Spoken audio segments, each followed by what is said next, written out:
Welcome to AK TV news. నిజం నిప్పులాంటిది. వార్తలకు స్వాగతం. ఈ వీడియోలోని అంశాలు ఎవర్ని కించపరచడానికి మరి ఎవరికో మేలు చేయడానికి ఉద్దేశించబడినది కావు. అందుబాటులో ఉన్న కథనాలు, నెట్లో ఉన్న సమాచారం, మనకున్న పరిజ్ఞానం బట్టి వినియోగించినాము.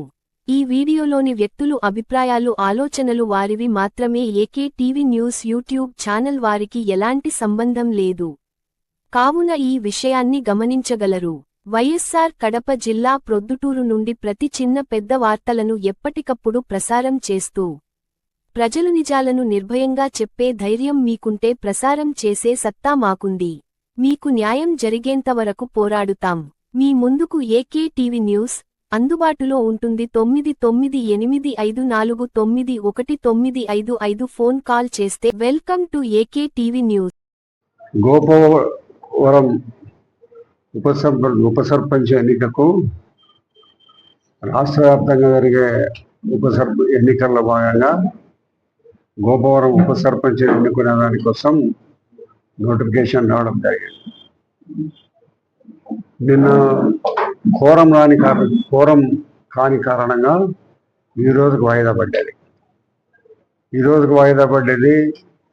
కోరం కూడా అయింది.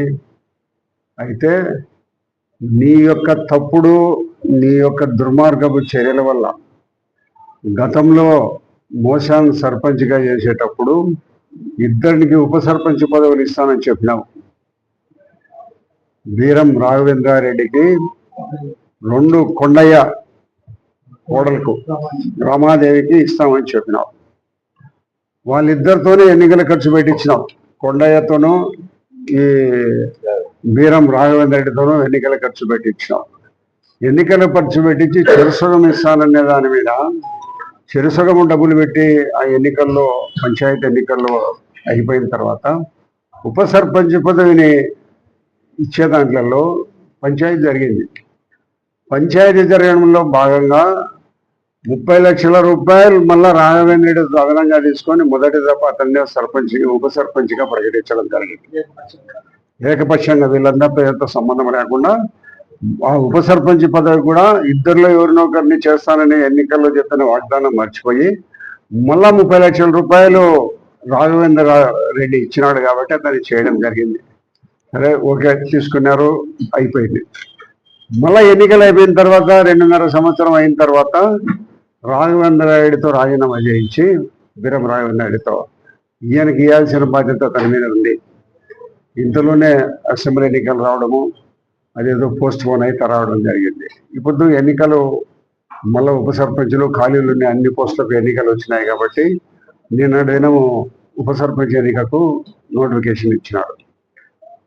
నోటిఫికేషన్ ఇచ్చిన తర్వాత మళ్ళా ఒకసారి నువ్వు ఎన్నికల్లో చెప్పిన దాని ప్రకారము రమాదేవికి, రాఘవేంద్ర రెడ్డికి ఇద్దరికి ఇచ్చే దాంట్లో రాఘవేంద్ర రెడ్డి 2.5 సంవత్సరం పూర్తి అయిపోయిన తర్వాత నువ్వు ఎవరికి ఇవ్వాలా? రమాదేవికి ఇవ్వాలా.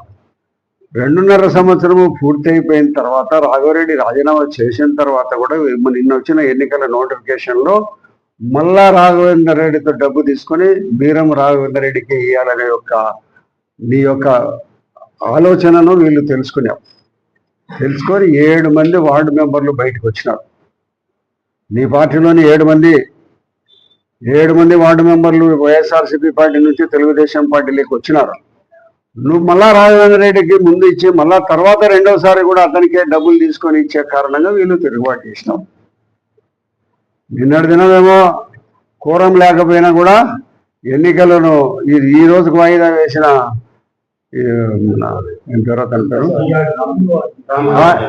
ఈఓఆర్డి రామాంజల్ రెడ్డిని చాలా నిజాయితీపరుడు, నీతిపరుడు, ఇంతకంటే గొప్పవాడు ఎవడు లేదని నిన్నటి దినం పోయినావు. నువ్వు రాలేకపోయినావు. ఎందుకో నువ్వు ఏ కారణాల వలన ఉప సర్పంచ్ ఎన్నిక రాలేకపోయి ఆగిపోయిన కారణంగా నువ్వు నిన్నటి దినమేమో అతనంతా ఎన్నికల ఆఫీసర్ను బాగా పోయినావు, గొప్పవాడు, మంచిపరుడు, నిజాయితీపరుడు అని మాట్లాడినావు. ఈ పొద్దు మీ వాళ్ళు వచ్చినారు. నిన్నటి దినం వచ్చిందంటే నిన్ననే మీ వాళ్ళు ఏమయ్యా మా ఉప సర్పంచ్ మాకెందుకు ఇవ్వకుండా నువ్వేమలా తీసుకుంటున్నావే రాఘవేంద్ర రెడ్డి అని వీరం రాఘవేంద్ర రెడ్డిని ప్రశ్నించాలని నిన్నటి దినమే అనుకొని ఉన్నారు. అయితే వాళ్ళు ఎవరు వాళ్ళు ఎన్నికల్లో పాల్గొనడానికి రాలేదు కాబట్టి నిన్నటి దినం ఆటోమేటిక్గా రొటైన్గా వాయిదా పడిపోయింది కోరం లేదు కాబట్టి. ఈరోజు వాళ్ళు మళ్ళీ ఎన్నికకు వచ్చినారు. ఉప సర్పంచ్గా మళ్ళా బీరం రాఘవేంద్రారెడ్డిని ప్రకటిస్తున్నారు అనేది తెలిసిన దాని మీద కొండయ్య కోడలు వాళ్ళ మీద విపరీతమైన విమర్శలు చేసేదానికి మొదలుపెట్టింది. ధర్మము న్యాయము నా వైపు ఉంది, నాకు ఆ రోజు మీరు ఇస్తానని చెప్పినారు, రెండోసారి నాకు ఇస్తామని చెప్పినారు, మళ్ళా అతనికే మీరు ఇస్తాను, న్యాయమా ధర్మమా నువ్వేట తీసుకుంటున్నావురా అని రాఘవేంద్ర రెడ్డి మీద బాగా నిలదీయడి గలాట చేయడం జరిగింది. దాంట్లో కుర్చీలతో కూడా కొట్టుకునే ప్రయత్నాలు జరిగినాయి. ఈ ప్రయత్నాలు ఎందుకు వచ్చినాయి? ఈరోజు ఈ ఎన్నికకు అవసరము నీ యొక్క నీతి లేని నీచమైన డబ్బులకు పాల్పడిన కారణంగా ఈరోజు ఎన్నికలు అవసరమైంది. లేకపోతే ఆటోమేటిక్గా వీళ్ళు దిగిపోతారు, వాళ్ళు ఎక్కుతారు కదా. వార్డు మెంబర్లు 10 మంది రాజీనామా పెట్టేసిన తర్వాత మళ్ళీ అందరు కలిసి ఎన్నుకోవచ్చు. ఎన్నిక రావాల్సినంత అవసరం లేదు. ఎప్పుడో మీలో జరుపుకోవాల్సింది. ఇది బహిర్గతం కావాల్సిన విషయం కాదు. మీలో మీరు రాఘవేంద్ర రెడ్డి రాజీనామా ఇచ్చిన వెంటనే మళ్ళా మీరు నోటిఫికేషన్ ఇప్పించుకొని మీరే రాసుకొని తెప్పించుకొని ఉపసంహరించి ఖాళీ పడిందని చెప్పి ముందు చెప్పిన దాని ప్రకారం ఆ అమ్మకి ఇచ్చింటే పోయేది. అట్లా ఇవ్వకుండా మళ్ళా దానిని అమ్ముకోవాలనే ఒక దురుద్దేశం నీ మనసులో పెట్టుకొని కాలాన్ని దాటేస్తా వచ్చి ఇప్పుడు ఉప సర్పంచ్ ఎన్నికకు నోటిఫికేషన్ వచ్చిన తర్వాత మళ్ళా నువ్వు రాఘవేంద్ర రెడ్డితో బేరం కుదుర్చుకొని అతనికే వేయాలనే ఉద్దేశం పడినావు కాబట్టి ఈరోజు ఎన్నికలకు వాళ్ళు కూడా రావడం జరిగింది. కాబట్టి బీరం రాఘవేంద్రారెడ్డి మీద ఆయమ్మ దాడి చేసే ప్రయత్నం చేసింది. న్యాయమైన విషయాన్ని నాకు ఎందుకు మీరు ఇవ్వలేకుండా పోతాడనే నిలబెట్టింది. వాళ్ళందరినీ మీరందరూ వార్డు మెంబర్లు కదా చెప్పండి, మీరు న్యాయమైన చెప్పినారు.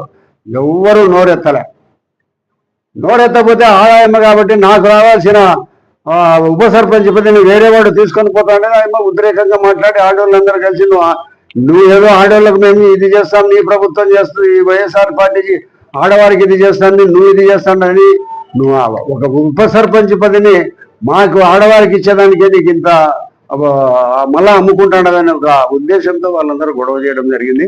ఆ గొడవ చేయడంలో దాంట్లో భాగంగా కుర్చీలు విరగొట్టడము ఇవన్నీ జరిగింది. ఆ కుర్చీలు విరగొడితే గొడవ జరిగినప్పుడు సామాన్యంగా అందరూ స్థైర్యంగా ఉండే పరిస్థితుల్లో లేకపోయి ఆయనకేదో కొంచెం హార్ట్ అటాక్ వచ్చిందనే ఉద్దేశంతో ఆయన లోపలికి పోయి వాకి చేసుకొని బయటకు వచ్చి చెప్పి ఆయన అంబులెన్స్లో పోయిన తర్వాత ఎన్నికను వాయిదా వేసినారు. ఎక్కడ కూడా దీంట్లో ఎవరి ప్రమేయం ఏం లేదు. నిన్నటి దినము పోలీసు వాళ్ళు రాలేదన్నావు, ఈ పొద్దు కలెక్టర్ మీద మాట్లాడతావు ఏంటి? నిన్న రాఘవేంద్ర రెడ్డి నిన్న ఈఓఆర్డి మంచోడు అన్నావు, ఇది పొద్దు ఈఓఆర్డి దుర్మార్గుడు అంటావు.